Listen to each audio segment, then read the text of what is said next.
And who knows, something might happen in the next week at the SEC Media Days that kind of sparks something else off, just the way, there kind of has been, for as much as we put the Big Ten and the SEC sort of in the same category, there really seems like there has been a lot of posturing this offseason about, like, we assume they're going to end up on equal footing, and they probably will, but I would imagine each conference probably wants just like a little extra. Yeah. And I think there's leg up, vested interest in the Big Ten that maybe they want things to go a certain way, or the SEC that maybe they do want to do things a certain way, whether it's the playoff or, one of the big things that came out over last week is how the NIL stuff compliance is going to work, right? How deals are going to be approved or not approved, and what role, if any, collectives have moving forward.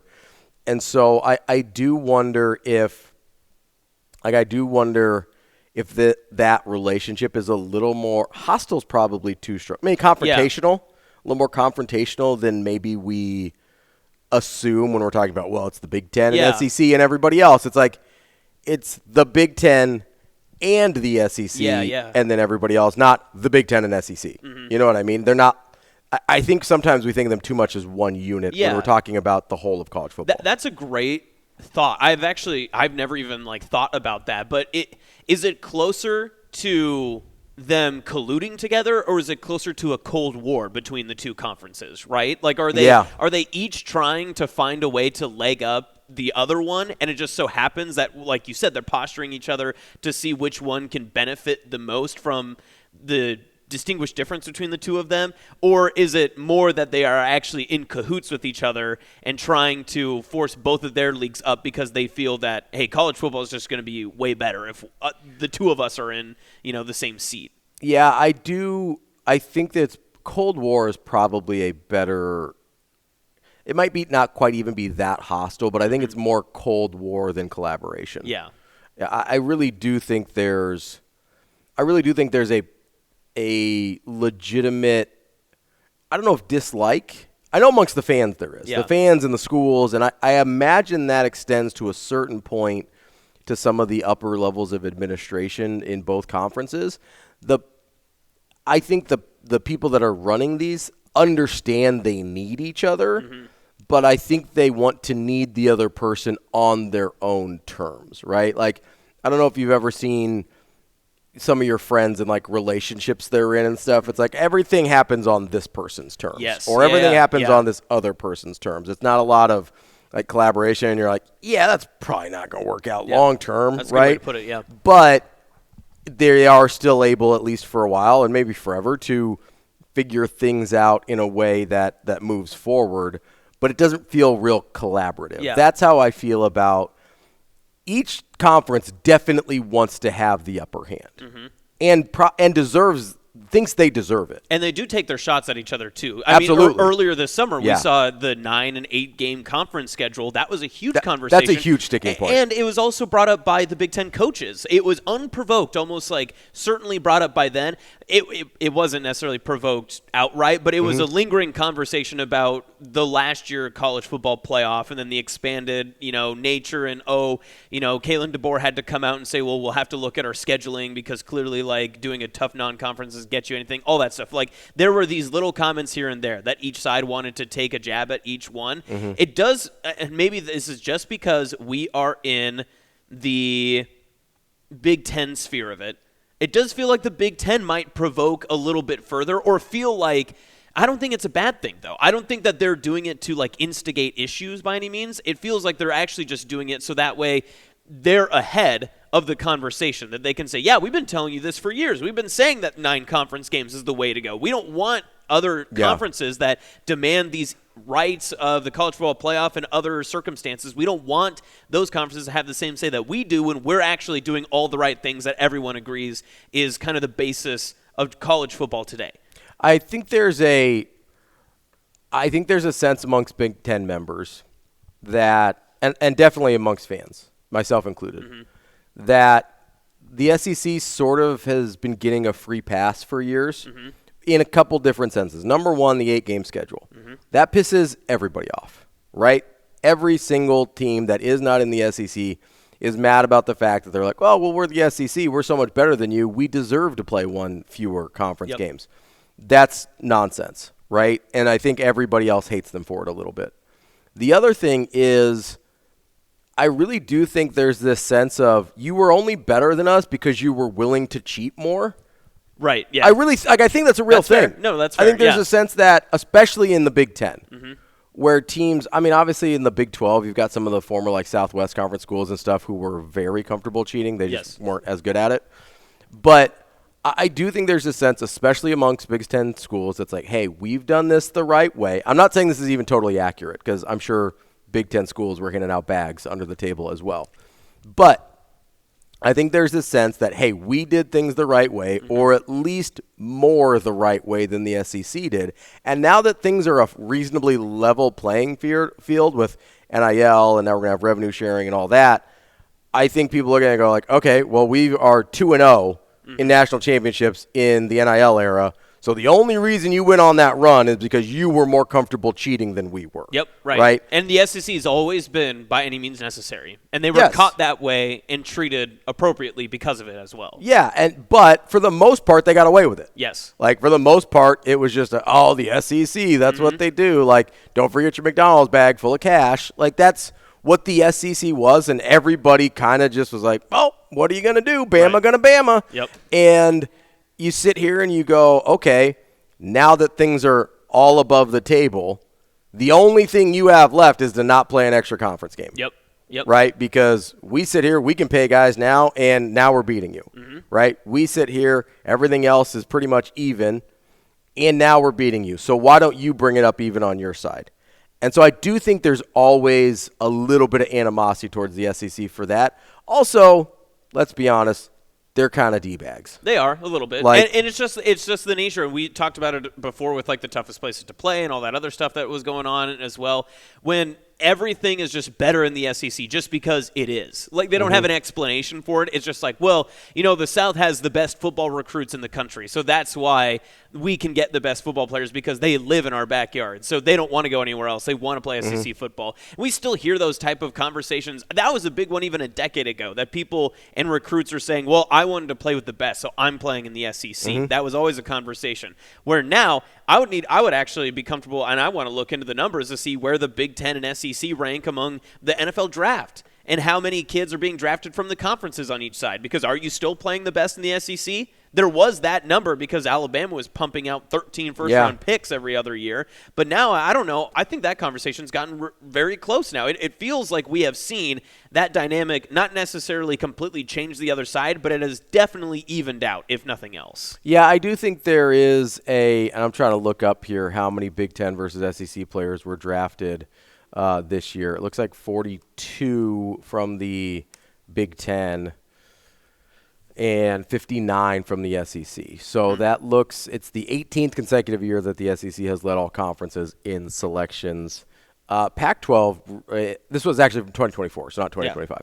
But 2024, Pac-12 was actually second with 43. Yeah. So 25, SEC had 79, and the Big Ten had 71. Okay. So, you're in the neighborhood. Yeah. You're right there.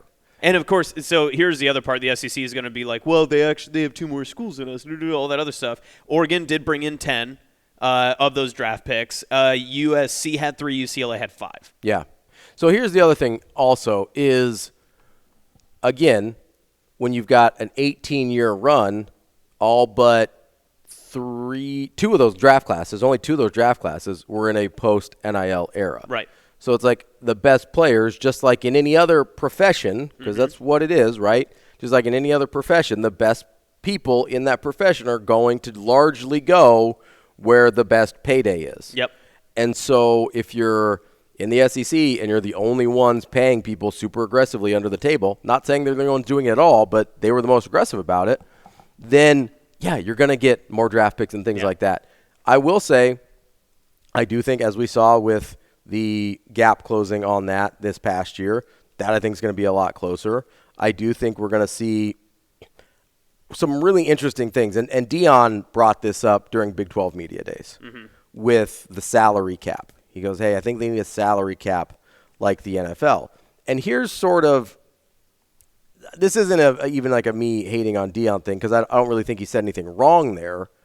My issue is like, well, there kind of already is one. That's what the 20.5 is. Yep. Right? Like, and I think he wanted even more transparency. He would be like, well, hey, he almost seemed like he wanted like a slot system, like starting quarterbacks get this, and starting running backs get this, and a starting edge rusher gets this, which is never going to happen. Yeah. Right? But like you sort of already have the salary cap with the $20.5 million from the settlement. It almost seemed like he wanted a overall cap on NIL, on everything. And that's not, first of all, that's why the NCAA got sued in the first place. Yeah, right. Because they were putting a limit on what these athletes could earn. So, I just don't see that ever happening. Yeah, and it probably won't happen, you're right, because of arbitration, everything that's happened beforehand. But I actually agree with him. And I agree with him in the sense that you should be able to make those numbers, I wouldn't say like astronomically high, but make them almost unreasonably high and say this is the maximum amount you can pay a quarterback, or this is the maximum amount you can pay a running back, receiver, whatever the case is. And the schools that are willing to pay the most to get that, that's your number. Because then if Texas and USC are competing for the same 5-star quarterback and they can both pitch, we can pay you $12.5 million every single season. That is the most we can. Then it just comes down to, okay, well, you got to pick between Texas and USC just to see which one you'd rather go with coaching staff, the school, the layout, all that other stuff, right? And it evens the playing field for maybe some of the bigger powers, right? And that does somewhat include Nebraska, that, yeah, we're willing to pay, $10 million for this player or whatever, but we can't pay this much comparative to another school that has unlimited funds, like we're seeing, and we mentioned, like with Texas Tech and the amount of money that they're spending recently. So does that even the playing field? Not necessarily, because even the playing field doesn't mean that UAB and Nebraska are going to be competing for the same athletes and paying the same way, right? Which is sort of sounded like that's what Dion wanted, because Colorado is not going to have the NIL money. And I understand the argument he's trying to make for Colorado, but I think like his overall idea isn't that bad, but spinning it towards Colorado I would never approve of, to be clear. Yeah, the problem is, though, that basically already exists. Right, yeah. Like, not formally or transparently, but it's the amount of money that your school or your department is willing to spend. If you're basing it on essentially the highest bidder, then that already exists, because the 5-star guys are going to go around and be like, hey, I got promised this from Georgia, I got promised this from Bama, this is the number. Yep. And so that's going to be the number. And every once in a while you're going to have a Bryce Underwood situation where the CEO of Oracle comes in with the Barstool guy and is like, hey, here's double what they were going to pay you to go to Michigan. That's going to happen sometimes, right? But we don't even know if Bryce Underwood's going to be the starter now. He added 15 pounds. So. You know what's going to stop that from happening is paying a guy that doesn't end up becoming the starter. Right. Like, that's going to stop that from happening in a hurry. I'm curious when that ceiling will fall, because it's got to happen soon. Because, you hear this phrase, or you hear this quite often, that people who make a lot of money don't usually spend a lot of money, right? They're very good in their investments. What investments do they have in college athletes, actually, other than the pride that they have in knowing that they took a recruit from a different school and brought them to theirs? Yeah. Because if year over year you're not getting the return, which the expectation for a Bryce Underwood would be, you better get us at least to the playoff, and you better win a couple games in the playoff. If we're paying you the money that you want. Maybe not as a true freshman, but at some point during your college. I disagree. Like, listen, if you're going to spend that much money to bring in a talented guy like that, steal him away from a different school in which he was from that home state and he was going to stay there,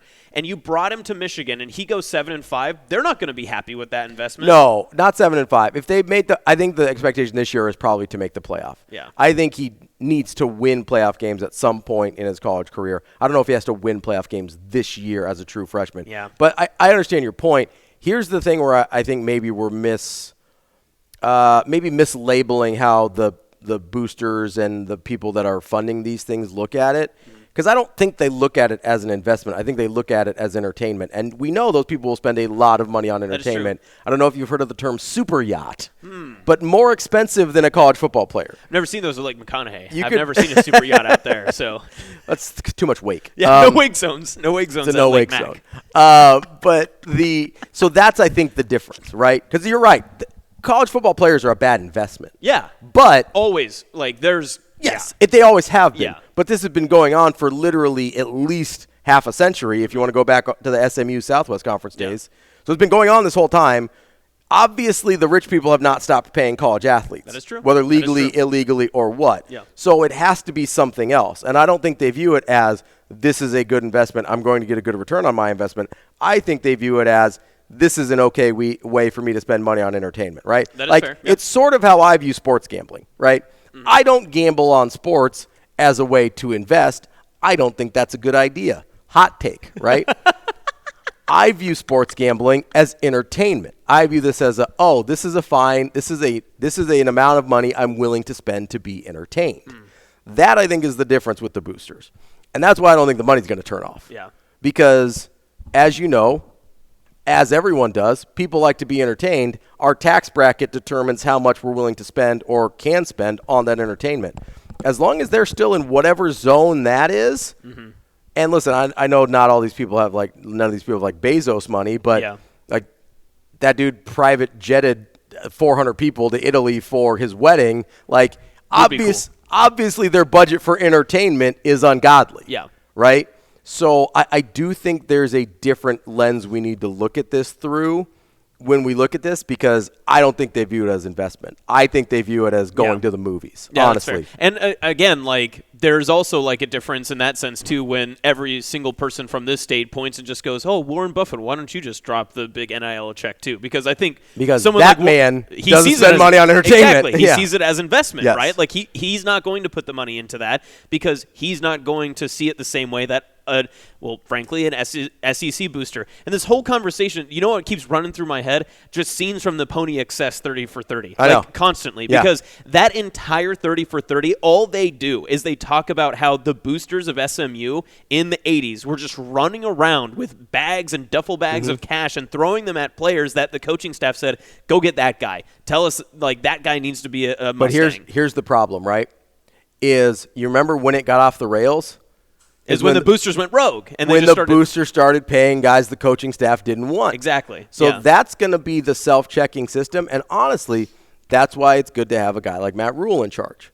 Because he seems to have a very good grasp. He seems to have a very good feel over the entire landscape that is Nebraska football, both in the finances and in the football part of it. Where I would find it incredibly hard to believe that Matt Rhule would ever allow a booster to go rogue and try and pay a guy that he did not want paid, whether he didn't want him on the roster. It was like, hey, we don't think this is that level of guy. We're not doing that. It seems like his hands are firmly on the wheel in this situation. And I'm going to be honest, I'm pretty sure that's not the case a lot of other places. Yeah.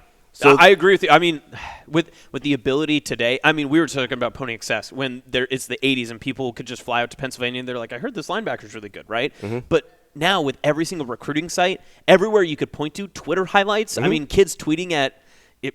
The right recruits know who the boosters are in certain schools. Yeah. You tweet at that guy your highlights and just be like, I should get this much. And if you just be like, would love to come to Nebraska. Seriously. Yeah. And that happens. That's a thing that happens. And if you don't think that people that are investing money into a football team, a basketball program, whatever it is, that they're not keeping up with this guy I heard was interested, and they're not looking at recruiting sites, and they're not checking these things out. I think you're sorely mistaken.